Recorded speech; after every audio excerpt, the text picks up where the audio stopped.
Hello friend, welcome to my YouTube channel exclusive notes. आज का ये वीडियो है माओ त्से-तुंग का जो राजनीतिक सिद्धांत हैं उसके बारे में। फर्स्ट है असंगति का सिद्धांत, थ्योरी ऑफ कॉन्ट्राडिक्शन। माओ का अंतर्विरोध या असंगति का सिद्धांत साम्यवादी दर्शन की एक अनुपम देन है। माओ ने अंतर्विरोध सिद्धांत की इतनी विशद व्याख्या की है कि सैद्धांतिक दृष्टि से साम्यवादी दर्शन को माओ की और विशिष्ट देन कहा जाता है। माओ ने अंतर्विरोध के सिद्धांत को प्रकृति के साथ साथ मानव समाज पर भी लागू किया है।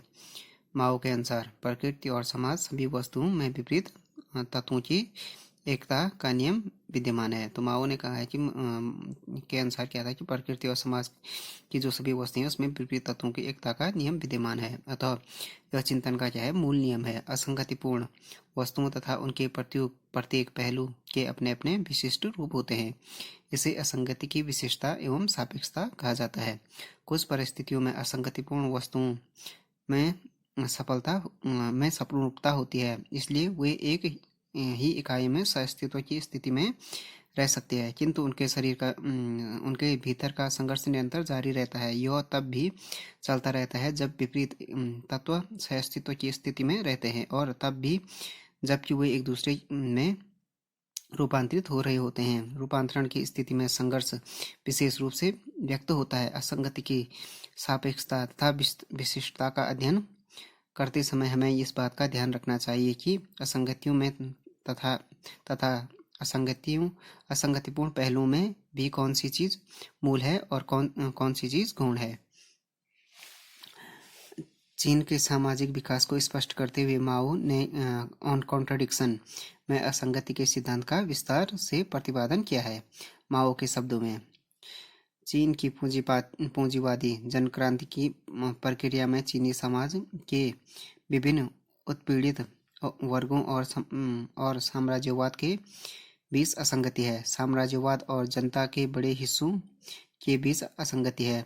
पूंजीपति वर्ग और सर्वहारा वर्ग के बीच असंगति है। शहरी मध्यम वर्ग सहित किसानों और पूंजीपति वर्ग के बीच असंगति है। तो उसने ये चीन के जो सामाजिक विकास को स्पष्ट करते हुए माओ ने मतलब उसकी बुक थी जो ऑन कॉन्ट्राडिक्शन में असंगति का सिद्धांत का विस्तार प्रतिपादन किया। माओ के शब्दों में उसने कहा कि चीन के जो पूंजीवादी जनक्रांति की प्रक्रिया में चीन समाज में विभिन्न उत्पीड़ित वर्गों और साम्राज्यवाद के बीच क्या है, असंगति है। साम्राज्यवाद और जनता के बड़े हिस्सों के बीच असंगति है। पूंजीपति वर्ग और सर्वहारा वर्ग के बीच असंगति है। शहरी मध्यम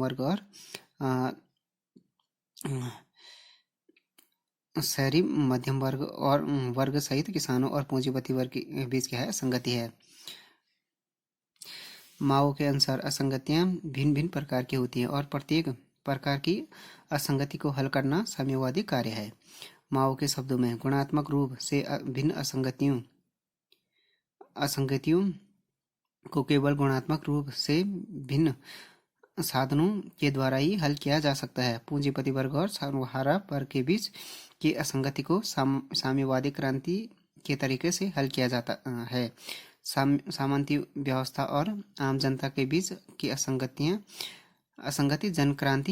जनवादी क्रांति के तरीके से हल होती है, और साम्राज्यवाद और उपनिवेशों के बीच असंगति राष्ट्रीय क्रांतिकारी युद्धों से हल होती है। समाजवादी समाज में किसानों और मजदूरों के बीच असंगति कृषि के समूहीकरण और यंत्रीकरण के तरीके से हल होती है। तो उसने कहा है कि माओ के अनुसार क्या था कि असंगतियां भिन्न भिन्न प्रकार की होती, प्रत्येक प्रकार की जो असंगति के हल करना साम्यवादी कार्य है। तो माओ के शब्दों में है कि गुणात्मक रूप से भिन्न असंगतियों का केवल गुणात्मक रूप से ही भिन्न साधनों के द्वारा ही हल किया जा सकता है। पूंजीपति वर्ग और सर्वहारा वर्ग के बीच की असंगति को साम्यवादी क्रांति के तरीके से हल किया जा सकता है, जबकि सामंती व्यवस्था और आम जनता के बीच की असंगति को जनवादी क्रांति के तरीके से हल होती है। साम्राज्यवाद और उपनिवेशों के बीच असंगतियां राष्ट्रीय क्रांतिकारी युद्धों से हल होती है। तो समाजवादी समाज में किसान और मजदूरों के बीच असंगति कृषि के समूहीकरण और यंत्रीकरण के तरीके से हल होती है। माओ ने चीनी समाज को अंतर्भेदों से युक्त समाज बताया। उसने बार बार कहा कि संसार में सर्वत्र अंतर्विरोध पाया जाता है। अगर अंतर्विरोध न हो तो संसार नहीं होता। माओ के अनुसार अंतर्विरोध मनुष्य और प्रकृति के बीच में ही नहीं, समाजवादी समाज में ही पाए जाते हैं। माओ के अनुसार पूर्ण साम्यवाद स्थापित होने के पश्चात ही भी विरोध बने रहते हैं। दूसरा सिद्धांत है उसका युद्ध का सिद्धांत। जनयुद्ध की संकल्पना मार्क्सवादी लेनिनवादी दर्शन में एक नई संकल्पना है, जिसके विकास का श्रेय किसको, माओ को ही जाता है।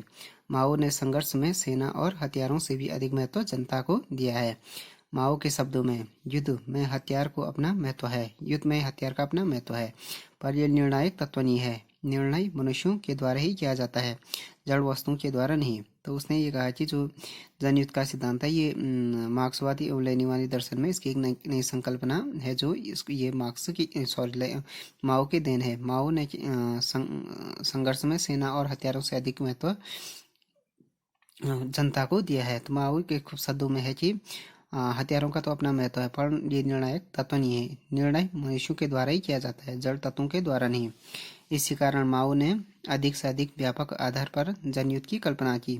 उसने अपने सभी आंदोलनों और कार्यक्रमों में देश से अधिक लोगों को झोंकने एवं सक्रिय करने का प्रयत्न किया है। उसका स्पष्ट मत था कि रूस की भांति सर्वहारा की तानाशाही और दलीय व्यवस्था से चीन की आवश्यकता पूरी नहीं होंगी।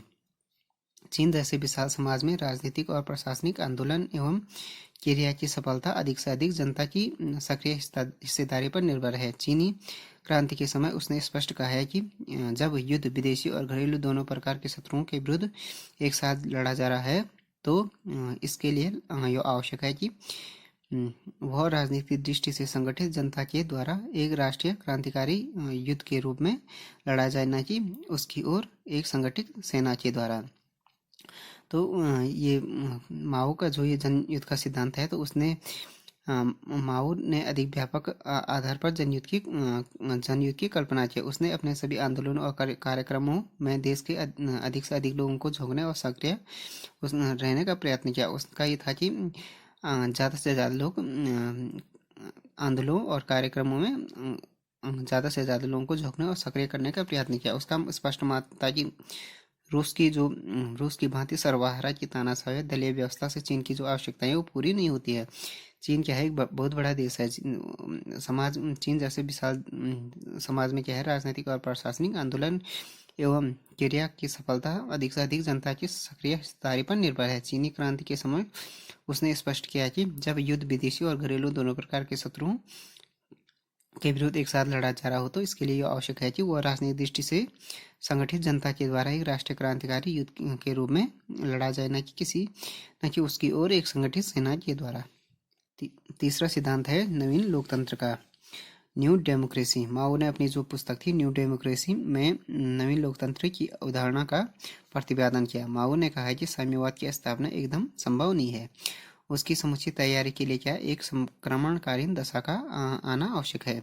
यह संक्रमणकालीन दशा ही नवीन लोकतंत्र है। माओ ने एक ऐसे राज्य की कल्पना की है जिसमें अनेक लोकतांत्रिक वर्ग मिलजुल कर कार्य करेंगे। नवीन लोकतंत्र में मजदूर वर्ग, लघु पूंजीपति एवं राष्ट्रीय पूंजीपति शामिल होंगे। देश में एक संयुक्त सरकार का निर्माण किया जाएगा और समाज के आंतरिक विरोधों को अपेक्षाकृत निर्विरोध ढंग से हल किया जाएगा। इसमें पूंजीवाद व समाजवाद दोनों का सम्मिश्रण होगा। इसमें दोनों व्यवस्थाओं के अच्छे गुणों को स्थान देकर नया रूप प्रदान किया जाएगा, ताकि साम्यवाद का अंतिम लक्ष्य आसानी से प्राप्त हो सके। नवीन लोकतंत्र अर्थात यह व्यवस्था पूंजीवाद को क्या करेगी, प्रोत्साहित करेगी, साम्यवाद के न्यूनतम कार्यक्रम संचालित करेगी और इसका लक्ष्य भविष्य में अधिक से अधिक साम्यवादी कार्यक्रम संचालित करना होगा। इसमें नए समाजवादी राज्य की स्थापना के लिए दूसरी अवस्था पूरी होने तक बुर्जुआ पूंजीवाद से समझौता करना पड़ेगा। इस दशा में साम्यवादी दल के नेतृत्व में सभी क्रांतिकारी दलों की संयुक्त सरकार बनेगी और इसकी अर्थव्यवस्था में सरकारी एवं निजी दोनों उद्योगों वाली मिश्रित अर्थव्यवस्था का महत्व होगा। तो फ्रेंड्स, ये हो गया जो माओ से तुंग के जो राजनीतिक सिद्धांत हैं, असंगति का सिद्धांत हो गया। जनयुद्ध का सिद्धांत हो गया, चाहे नवीन लोकतंत्र, उसके बारे में हो गया video. Thanks for watching this video. If you like this video please subscribe my channel and like share and comment on this video.